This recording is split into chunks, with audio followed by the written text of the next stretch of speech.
Everyone, कैसे हो आप सभी। स्वागत है आपका अपने चैनल टीचिंग विद बानी में। आई होप आप सभी अच्छे होंगे और अपनी तैयारी को बेहतर कर रहे होंगे।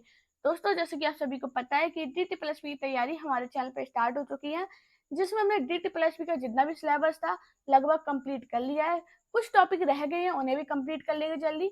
आज की जो हमारी क्लास है वो उपन्यास से है। उपन्यास की हमारी 2 क्लास पहले भी हो चुकी है, जिसमें जितने भी उपन्यास के क्वेश्चन इंपॉर्टेंट थे वो मैंने आपको करा दिए थे। आज के जो हमारे क्वेश्चन है ये DT+P में पूछे गए ट्रेंडिंग में क्वेश्चन रहे हैं। तो चलिए आज की वीडियो को स्टार्ट करते हैं।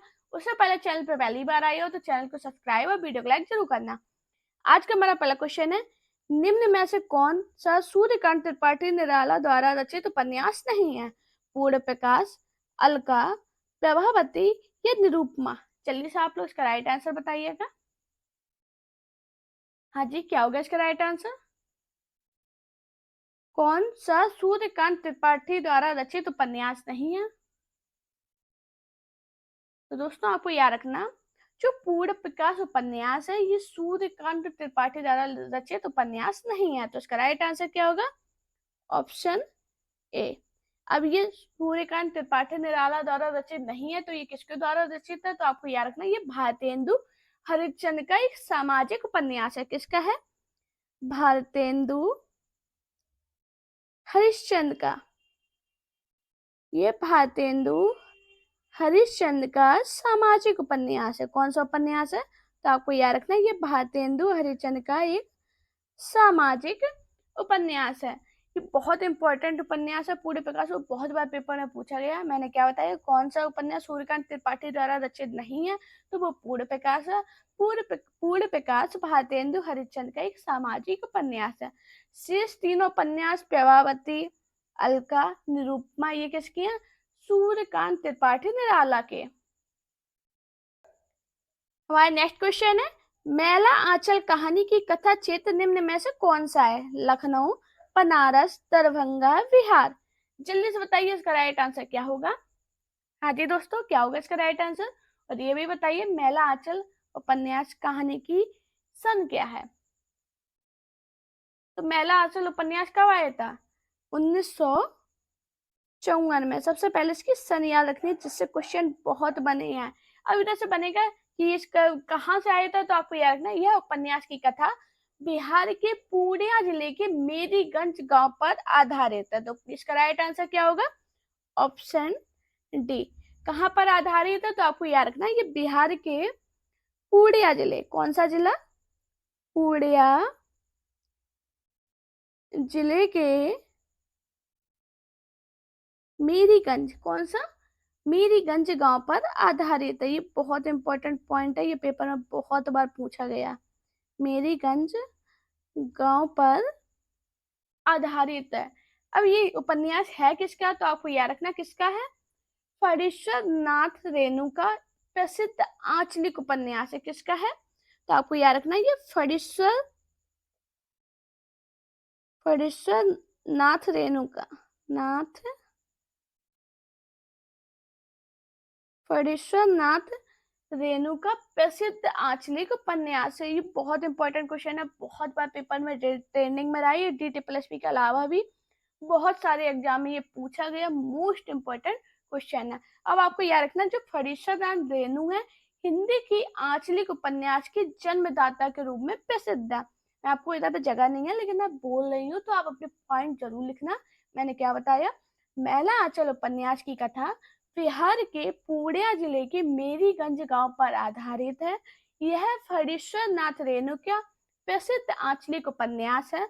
जो रेणु है ये हिंदी के आंचलिक उपन्यास के जन्मदाता के रूप में प्रसिद्ध है।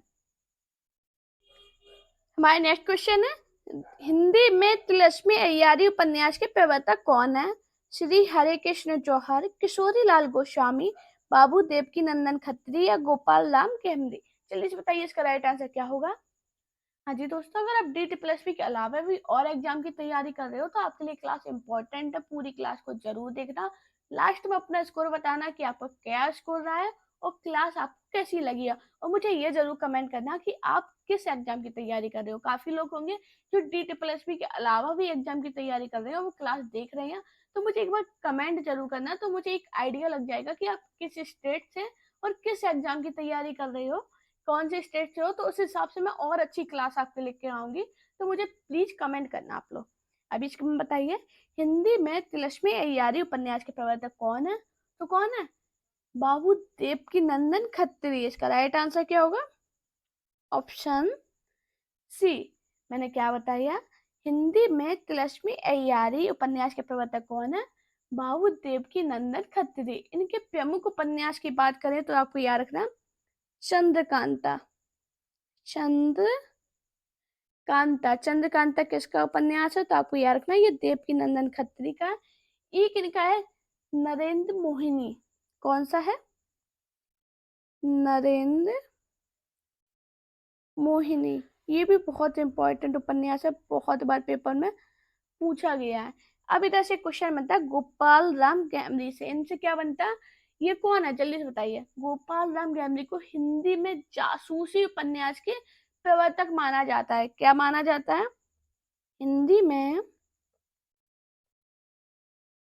जासूसी उपन्यास का प्रवर्तक, जासूसी उपन्यास का प्रवर्तक माना जाता है। उपन्यास का प्रवर्तक माना जाता है। मैं इतनी मेहनत इसलिए कर रही हूँ कि आप लोग अपने नोट्स में जरूर लिखना। ये पॉइंट एक ही बने हैं भाई, पेपर में एक ही पॉइंट से क्वेश्चन बना। जितने भी पॉइंट मैं बताती हूँ आपको, एक भी पॉइंट फालतू का नहीं बताती, जितने भी पॉइंट बताती हूँ सभी इंपॉर्टेंट होते हैं और सभी पेपर में पूछे गए होते। तो मैं सबसे आपसे यही कहूंगी, मेरी जो कॉपी बना रखी है उसमें ये पॉइंट लिखा कीजिए, जिससे जब आप एग्जाम लेने जाओ तो आपकी शॉर्ट नोट तैयार हो जाए। काफी लोग होंगे जो पहली बार देख रहे हो, तो मैं बता दे। जैसे मैंने एक पॉइंट बताया, इसमें क्या बताया? दिल्ली में हिंदी में तिलस्मी अय्यारी उपन्यास के प्रवर्तक कौन है? तो डायरेक्ट लिखिए, तिलस्मी अय्यर उपन्यास के प्रवर्तक बाबू देवकी नंदन खत्री। इनके प्रमुख उपन्यास चंद्रकांता और नरेंद्र मोहिनी। अब मैंने क्या बताया? गोपाल राम गैमरी हिंदी में जासूसी उपन्यास के प्रवर्तक माने जाते हैं। अभी आपका एक पॉइंट एक लाइन में तैयार हो गया, और आपके जब पेपर दोगे ना तो आपके रिवीजन में हो जाएगा। इसलिए मैं कहती हूँ ऐसे जरूर लिखो। मैं आपको बोल रही हूँ, आप बहुत मोटे मोटे नोट्स बना रखे होंगे, लेकिन एक बार मेरी बात मान के अपने शॉर्ट नोट जरूर बनाना। आपको खुद समझ में आएगा कि आपका एग्जाम के टाइम पे कितना अच्छा रिवीजन हो गया, और आपने सारे पॉइंट को एक मुश्किल से 15-20 पेज में रिपीट कर लिया। हमारे नेक्स्ट क्वेश्चन है, शेखर एक जीवनी में शेखर का चरित्र मूलतः किस प्रकार का है? व्यंग्यात्मक, प्रकृति प्रेमी, शांत या विद्रोही? जल्दी से बताइए इसका राइट आंसर क्या होगा। हाँ जी, ये भी बहुत इंपॉर्टेंट क्वेश्चन है। ये DSSB के अलावा भी एग्जाम में पूछा गया, तो जल्दी से बताइए इसका राइट आंसर क्या होगा। दोस्तों काफी लोग क्लास को पहली बार देख रहे हैं, तो उन्हें बता दें हमारी जो क्लास है वो 3 बजे दिन में और 8 बजे शाम को। 8 बजे शाम को बहुत टाइम से चल रही है, जब से मेरा चैनल स्टार्ट हुआ डेली आपको 8 बजे क्लास मिलती थी। लेकिन अभी आपके एग्जाम आ रहे हैं और सिलेबस इतनी जल्दी कंप्लीट नहीं हो पाएगा। अगर मैं क्वेश्चन कराने के बैठूँ तो मैं एक ही टॉपिक पे जाने कितने कितने आपको क्वेश्चन करा दूँ। तो मैं इस वजह से 2 क्लास स्टार्ट की हैं, एक 3 बजे होती है और एक 8 बजे होती है। तो आप दोनों क्लास जरूर देखा कीजिए, दोनों क्लास बहुत इंपॉर्टेंट होती हैं, बहुत ज़्यादा इंपॉर्टेंट क्लास है। मैं आपसे वही बार बार कह रही हूँ, क्लास जरूर देखना। बहुत मेहनत कर रहे हैं आपके लिए कि आपका एग्जाम क्लियर हो सके। जल्दी से बताइए इसका राइट आंसर क्या होगा। शेखर एक जीवनी में शेखर का चरित्र मूलतः किस प्रकार का है? तो दोस्तों आपको याद रखना, शेखर एक जीवनी में शेखर का चरित्र मूलतः विद्रोही प्रकार का है। तो इसका राइट आंसर क्या होगा? Option D. अब ये किसका उपन्यास है? तो जल्दी बताइए किसका है। सच्चिदानंद हीरानंद वात्स्यायन अज्ञे का। तो मैं इधर अज्ञे लिख दे रही हूँ, आप पूरा नाम जरूर लिखना। सभी को पूरा नाम इनका पता भी होगा, नहीं पता तो मैं फिर से बोल रही हूँ, क्या इनका पूरा नाम क्या है? सच्चिदानंद हीरानंद वात्स्यायन अज्ञे का एक मनोविश्लेषणात्मक उपन्यास है। इसके 2 भाग है, आपको याद रखना। जो शेखर एक जीवनी है इसके 2 भाग है। 2 भाग कौन कौन से हैं? तो आपको याद रखना, पहले भाग का प्रकाशन कब हुआ था? 1940 में। और जो दूसरा भाग था इसका प्रकाशन हुआ था 1944 में। किसका हुआ था? शेखर एक जीवनी। शेखर एक जीवनी। इसका किसके दो भाग है, आपको याद रखना। ये पहला भाग है और ये दूसरा भाग है। इसके प्रकाशन से क्वेश्चन बना है, इसलिए मैंने आपको बताया। आपको याद रखना, शेखर एक जीवनी जो उपन्यास है, इसके दो भाग है। इसके दो भाग में प्रकाशन हुआ है। प्रथम भाग का प्रकाशन 1940 में हुआ था और दूसरे भाग का प्रकाशन 1944 में हुआ था। और ये है किसका, तो आपको याद रखना, सच्चिदानंद हीरानंद बादशाह अज्ञे का है। हमारा नेक्स्ट क्वेश्चन है, मैला आंचल उपन्यास में कहाँ का चित्रण है? बाधा, मेरीगंज, बरेली, हरदोई। हाँ जी, जल्दी से बताइए, इसका राइट आंसर क्या होगा? जल्दी से बताइए। अभी मैंने आपको आगे क्वेश्चन कराया था, उसमें बिहार दिया था। अब देखो, जिसने अगर बिहार से भी याद कर रखा था तो वो क्वेश्चन आ जाएगा, आपका सही हो जाएगा। अब इधर से क्वेश्चन बन गया, मान लो पेपर में यही क्वेश्चन दे दिया गया। अब हमने तो बिहार याद कर रखा, इसमें जिला दे दिया गया, तब कैसे करोगे? इनका गांव दे दिया गया। तो मैंने आपको क्या बताया था, मैला आंचल हिंदी का पहला आंचलिक उपन्यास है। इसमें बिहार के पूर्णिया जिले के, मैंने क्या बताया था आपको, पूर्णिया जिले के मेरीगंज, अभी हाल बताया था मैंने आपको। मैं फिर से इसलिए बता रही हूँ कि आप लोग देखो मेरे पॉइंट पे, मैं कहती हूँ मेरे पॉइंट पे बहुत ज्यादा ध्यान दिया कीजिए, क्योंकि मेरे पॉइंट एक भी फालतू का नहीं होता। मैंने आपको क्या बताया था, देखो बिहार याद कर रखा, अब आपको चलो बिहार याद था, काफी लोगों को बिहार याद होगा। अब पेपर में आ गया पूर्णिया, देखो इधर पे बिहार कहीं दिया है, इधर दिया गया मेरीगंज, तो इसका राइट आंसर क्या होगा? Option D. ऐसे ही क्वेश्चन एग्जाम में घुमाए जाते हैं, आपने ऊपर ऊपर अगर पढ़ रखा है तो फिर आपका यही होगा। इसलिए मैं आपको बहुत अच्छे से एक एक क्वेश्चन एक्सप्लेन कर रही हूँ। जो प्रीवियस से लगाने के सही पैटर्न यही होता है कि उसका एक एक पॉइंट हमें क्लियर होना चाहिए कि हाँ, हर एक पॉइंट को हमने ऐसे क्लियर किया है। मैंने इधर क्या बताया, मैला आंचल उपन्यास कहाँ कहाँ की कथा है? बिहार के पूर्णिया जिले के मेरीगंज गांव का चित्रण किया गया। मेरीगंज इनका गांव है और जिला की बात की जाए तो पूर्णिया है और प्रदेश की बात की जाए तो ये बिहार। आपको याद रखना है, ये एक एक पॉइंट याद रखना है। मैं बार बार बोलती हूँ, मेरे एग्जाम में क्वेश्चन ना आ जाए पर गलत नहीं होना चाहिए। इसकी सन मैंने क्या बताई थी, मैला चल के 1954। अभी हाल बताई थी, मैं फिर से बता रही हूँ, क्योंकि मैं चाहती हूँ मेरे जितने भी पढ़ते हैं, हमारे जितने भी फ्रेंड क्लास को पढ़ रहे हैं, उनका क्वेश्चन गलत ना हो। हमारा नेक्स्ट क्वेश्चन है, निम्न उपन्यासों में से कौन सा उपन्यास फणीश्वरनाथ रेणु का नहीं है? गंडकुंडार, जुलूस, परिति परिकथा, मैला आंचल। जल्दी से बताइए, इसका राइट आंसर क्या होगा? हाँ जी, क्या होगा इसका राइट आंसर? देखो, आप लोग वीडियो भी देखते हो, कमेंट भी करते हो, सब्सक्राइब भी किया करो और लाइक किया करो। अपने दोस्तों के साथ तुरंत शेयर सब्सक्राइब भेजा कीजिए। देखो मैम की क्लास आ गई, तुरंत देखती है, मैं तुरंत शेयर किया कीजिए। और सभी लोग जितने भी लोग आते हैं सब्सक्राइब जरूर किया कीजिए। आप प्लीज रिक्वेस्ट करें, बहुत मेहनत लगती है क्लास लाने में। आपको खुद सोचो, पेपर मैंने उठाए, उसके बाद मैंने एक ही क्वेश्चन निकाला, ये उपन्यास का, ये आधुनिक काल का, ये इसका, सारे क्वेश्चन आपको करा रहे ना, बहुत मेहनत कर रहे हैं आपके लिए। अब आपका फर्ज बनता है ना कि चैनल को सब्सक्राइब करें, लाइक करें, कमेंट करें। सभी लोग क्या कीजिए। अब इसका आंसर बताइए, निम्न में से कौन सा उपन्यास फणीश्वरनाथ रेणु का नहीं है? किसका नहीं, कौन सा नहीं है? जो गंड कुंडार उपन्यास है, ये फणीश्वरनाथ रेणु का नहीं है, बल्कि ये किसका है? जल्दी से बताइए, ये किसका है? वृंदावन लाल वर्मा का। किसका है? वृंदावन लाल वर्मा का। ये बहुत इंपॉर्टेंट इनका उपन्यास है, बहुत बार पेपर में पूछा गया है। ये केवीएस में भी पूछा गया था, डीटी प्लस में तो पूछा ही गया है, यूपी पीजीटी में पूछा गया और असिस्टेंट प्रोफेसर में पूछा गया। तो आपको समझ लो इम्पोर्टेंट क्वेश्चन है। सेम अगर क्वेश्चन बनना है तो इम्पोर्टेंट है। हमारा नेक्स्ट क्वेश्चन है, आचार्य हजारी प्रसाद द्विवेदी ने उच्च कोटि के समीक्षक थे, साथ ही इन्होंने एक उत्तम उपन्यास भी लिखा है, उसका नाम क्या था? इंदुलेखा, परीक्षा गुरु, कल्पना का आनंद, वर्णवट की आत्मकथा। बताइए इसका राइट आंसर क्या होगा? हाँ जी, क्या होगा इसका राइट आंसर? और ये बताना आपकी तैयारी कैसी चल रही है, एग्जाम बहुत जल्दी आ गया, एग्जाम आने ही वाला है, तो बताओ मुझे सभी लोग, आपकी तैयारी कैसी चल रही है?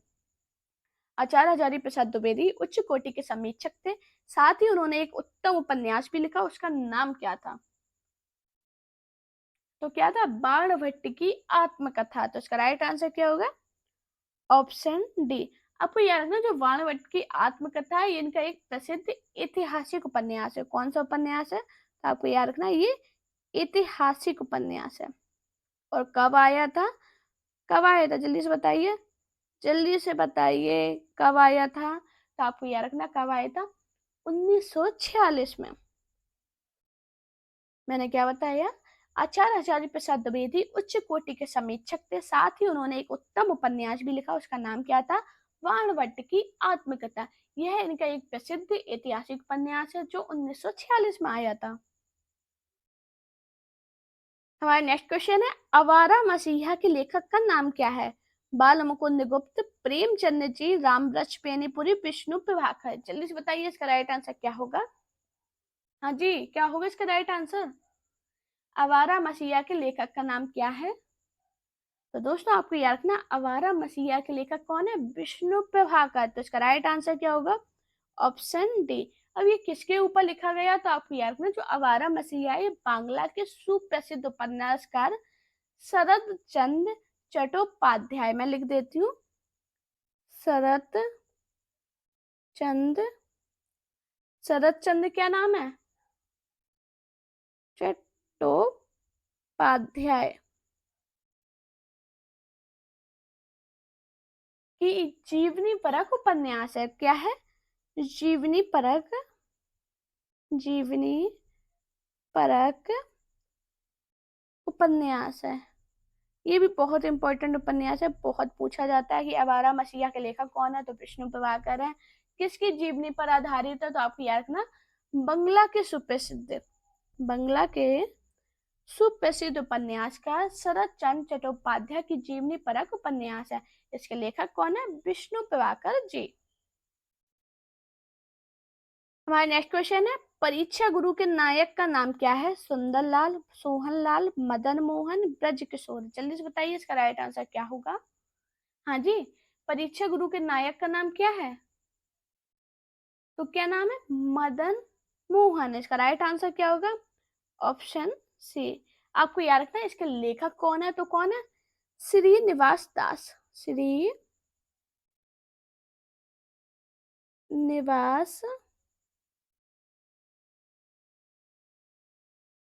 दास। मैंने क्या बताया? परीक्षा गुरु उपन्यास के नायक मदन मोहन है और इसके लेखक श्रीनिवास दास हैं। परीक्षा गुरु कब आया? तो आपको याद रखना 1882 में आया था। कब आया था? 1882 में आया था। आचार्य रामचंद्र शुक्ल परीक्षा गुरु को अंग्रेजी के ढंग की हिंदी का पहला उपन्यास मानते हैं। आपको याद रखना ये पॉइंट बहुत अच्छे से लिख लो।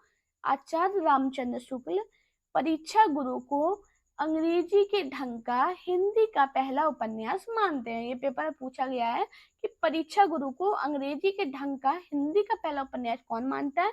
तो आचार्य रामचंद्र शुक्ल। हमारा नेक्स्ट क्वेश्चन है, उषा प्रेमदा के उपन्यास 55 खम्बे लाल दीवार की नायिका कौन है? देवकी, प्रिया, सुषमा, मीरा। जल्दी से बताइए इसका राइट आंसर क्या होगा। हाँ जी, क्या होगा इसका राइट आंसर? उषा प्रेमदा के उपन्यास 55 खम्बे लाल दीवारें की नायिका कौन है? तो आपको याद रखना क्या नाम है? सुषमा। इसका राइट आंसर क्या होगा? Option C. अगर इसके सन की बात करें तो इसकी सन क्या है? 1961। हमारा नेक्स्ट क्वेश्चन है, गिरती दीवारें किसका उपन्यास है? नागार्जुन, धर्मवीर भारती, उपेंद्र नाथ तस्कर, अमृतलाल नागर। जल्दी से बताइए इसका राइट आंसर क्या होगा। हाँ जी, क्या होगा इसका राइट आंसर? बताइए। गिरती दीवारें किसका उपन्यास है? तो आपको याद रखना गिरती दीवारें उपेंद्र नाथ तस्कर का उपन्यास है। तो इसका राइट आंसर क्या होगा? Option C. इसकी सन की बात करें, इसकी सन क्या है? 1947। सन की बात करें क्या करें, इस इन्हें क्या कहते हैं? उपेंद्र नाथ तस्कर को मध्यम वर्ग का चितेरा उपन्यासकार भी कहा जाता है। क्या कहा जाता है? मध्यम मध्यम वर्ग का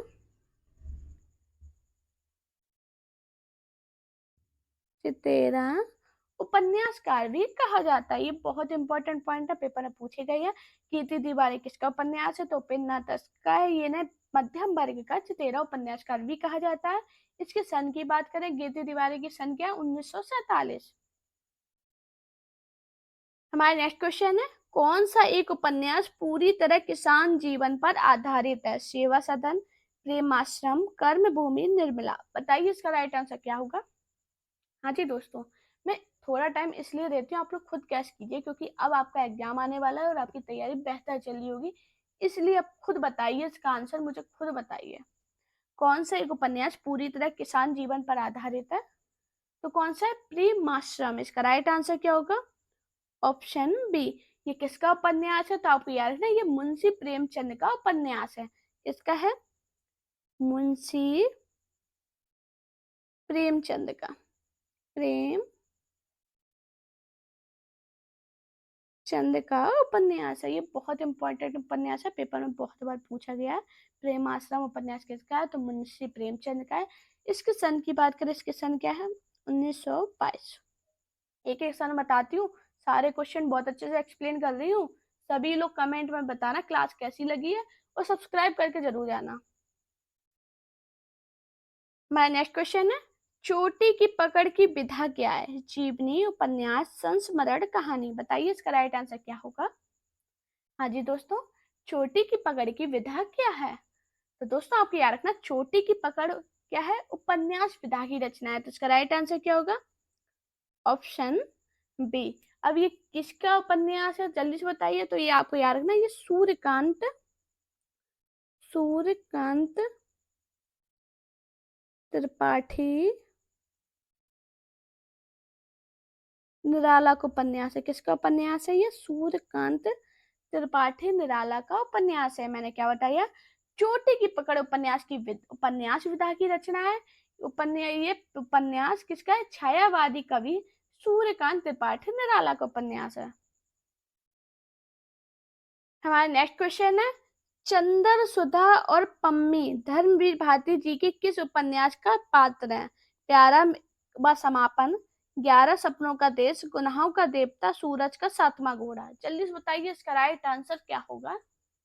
हाँ जी, चंदर, सुधा और पम्मी धर्मवीर भारती जी के किस उपन्यास के पात्र हैं? तो किसके हैं? गुनाहों के देवता के। तो इसका राइट आंसर क्या होगा? Option C. और गुनाहों का देवता कब आया था? तो आपको याद रखना, 1949 में। ये बहुत इंपॉर्टेंट है, आपको याद रखना। जो धर्मवीर भारती हैं, ये कवि एवं उपन्यासकार दोनों थे। अगर धर्मवीर भारती के अन्य उपन्यास की बात करें तो आपने एक पढ़ा होगा, कौन सा पढ़ा है? कौन सा पढ़ा है? प्रारंभ बस समापन। किसका है? इधर देखो, ये लिखा है प्रारंभ एवं समापन, 11 सपनों का देश और सूरज का सातवां घोड़ा। ये उपन्यास बहुत इंपॉर्टेंट है, बहुत पेपर में पूछे गए। गुनाहों का देवता तो बहुत पूछा जाता है। सूरज का सातवां घोड़ा की आपको सन याद रखनी है, 1952। ये भी बहुत पूछी गई, इसकी सन मोस्ट इंपॉर्टेंट है। मैंने क्या बताया? चंद्र, सुधा और पम्मी धर्मवीर भारती जी के किस उपन्यास के पात्र हैं? तो गुनाहों के देवता के हैं। गुनाहों के देवता कब आया था? 1949 में आया था। सूरज का सातवां घोड़ा कब आया था? 1952 में। हमारा नेक्स्ट क्वेश्चन है, शिवपालगंज किस उपन्यास से संबंधित है? ठेठ हिंदी का ठाठ, हार, राग दरबारी, परीक्षा गुरु। जल्दी से बताइए इसका राइट आंसर क्या होगा? हाँ जी, क्या होगा इसका राइट आंसर? तो दोस्तों आपको याद रखना, शिवपालगंज श्रीलाल शुक्ल के उपन्यास राग दरबारी से संबंधित है। तो इसका राइट आंसर क्या होगा? Option C. राग दरबारी श्रीलाल शुक्ल का एक चर्चित उपन्यास है, जिसके लिए इन्हें 1969 में साहित्य अकादमी पुरस्कार मिला। कब मिला था? 1969 में साहित्य अकादमी पुरस्कार मिला। अकादमी पुरस्कार मिला। मैंने क्या बताया? शिवपालगंज किस उपन्यास से संबंधित? तो राग दरबारी से है। तो राग दरबारी के लिए ना कब मिला था? बहुत चर्चित उपन्यास रहा है, इसके लिए ना 1969 में साहित्य अकादमी पुरस्कार मिला था। हाँ, नेक्स्ट क्वेश्चन है, निम्न में से कौन सा उपन्यास धर्मवीर भारती जी का नहीं है? चारू चंद लेख, प्रारंभ व समापन, सूरज का सातवां घोड़ा, 11 सपनों का देश। जल्दी से बताइए इसका राइट आंसर क्या होगा? हाँ जी, क्या होगा इसका राइट आंसर? तो दोस्तों आपको याद रखना, चारू चंद लेख धर्मवीर भारती जी का उपन्यास नहीं है, तो इसका राइट आंसर क्या होगा? Option A. अब ये किसका है उपन्यास, जल्दी से बताइए। तो आपको याद रखना, ये हजारी प्रसाद द्विवेदी का है। किसका है? हजारी प्रसाद द्विवेदी का। ये भी उपन्यास इनका बहुत पूछा जाता है, हजारी प्रसाद द्विवेदी का, कि चारू चंद लेख किसका उपन्यास है? तो आपको याद रखना, हजारी प्रसाद द्विवेदी का है। ये भी बहुत पूछा जाने वाला इंपॉर्टेंट उपन्यास है।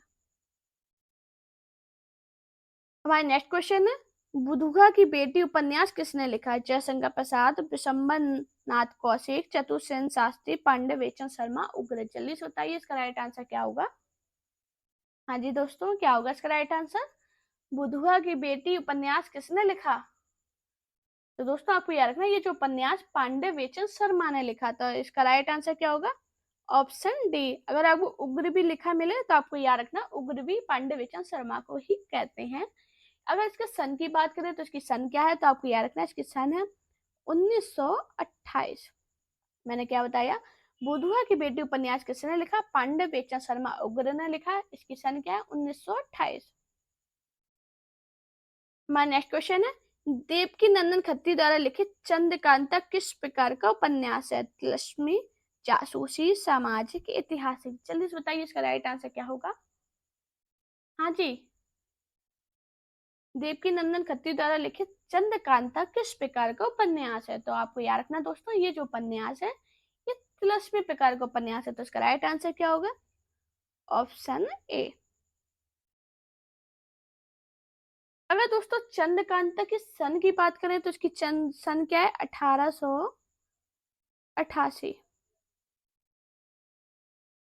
हमारा नेक्स्ट क्वेश्चन है, नदी के द्वीप किस विधा की रचना है? उपन्यास, निबंध, रेखा चित्र, कहानी। जल्दी से बताइए इसका राइट आंसर क्या होगा? हाँ जी, नदी के द्वीप किस विधा की रचना है? तो दोस्तों आपको याद रखना, जो नदी के द्वीप है ये उपन्यास विधा की रचना है। तो इसका राइट आंसर क्या होगा? Option A. अगर इसके प्रमुख पात्र पूछे जाए कि इसके प्रमुख पात्र क्या है, इसके पात्रों के नाम क्या आते हैं, तो आप कौन से हैं? भुवन, और क्या नाम है? जल्दी से बताइए क्या नाम है? रेखा, गौरा, और क्या नाम है? और क्या नाम है? चंद, माधव। ये इसके पात्र है। मैंने क्या बताया? नदी के द्वीप किस विधा की रचना है? तो ये उपन्यास विधा की रचना है। इसके प्रमुख पात्र भुवन, रेखा, चंद, माधव और गौरा हैं। हमारा नेक्स्ट क्वेश्चन है, निम्न में से कौन आंचलिक उपन्यासकार है? फणीश्वर नाथ रेणु, हिमांशु जोशी, अमृत राय, ईला चंद जोशी। जल्दी से बताइए इसका राइट आंसर क्या होगा? हाँ जी दोस्तों, निम्न में से कौन आंचलिक उपन्यास है? तो दोस्तों आपको याद रखना, फणीश्वर नाथ रेणु आंचलिक उपन्यासकार है। तो इसका राइट आंसर क्या होगा? Option A. अगर इनके अन्य उपन्यास की बात करें, अच्छा ये आपके लिए होमवर्क है, ये आपके लिए होमवर्क है। मुझे फणीश्वर नाथ रेणु के सभी उपन्यास, इन्होंने जितने भी लिखे हैं, मुझे सभी लोग कमेंट करना। देखते हैं कितने लोग सही कमेंट करते हैं। आप लोगों की तैयारी पता चलेगी कि इससे आपकी तैयारी कितनी है। दोस्तों अगर आपको मेरी वीडियो पसंद आई हो तो वीडियो को लाइक कीजिए, चैनल को सब्सक्राइब कीजिए, अपने दोस्तों से वीडियो को शेयर जरूर करना। साथ में मेरा टेलीग्राम अकाउंट टीचिंग बानी और इंस्टाग्राम अकाउंट बानी शर्मा ऑफिशियल पे मुझे फॉलो कीजिए। अपना प्यार और सपोर्ट चैनल पे इसी प्रकार बनाए रखिए। Thank you guys watching this video.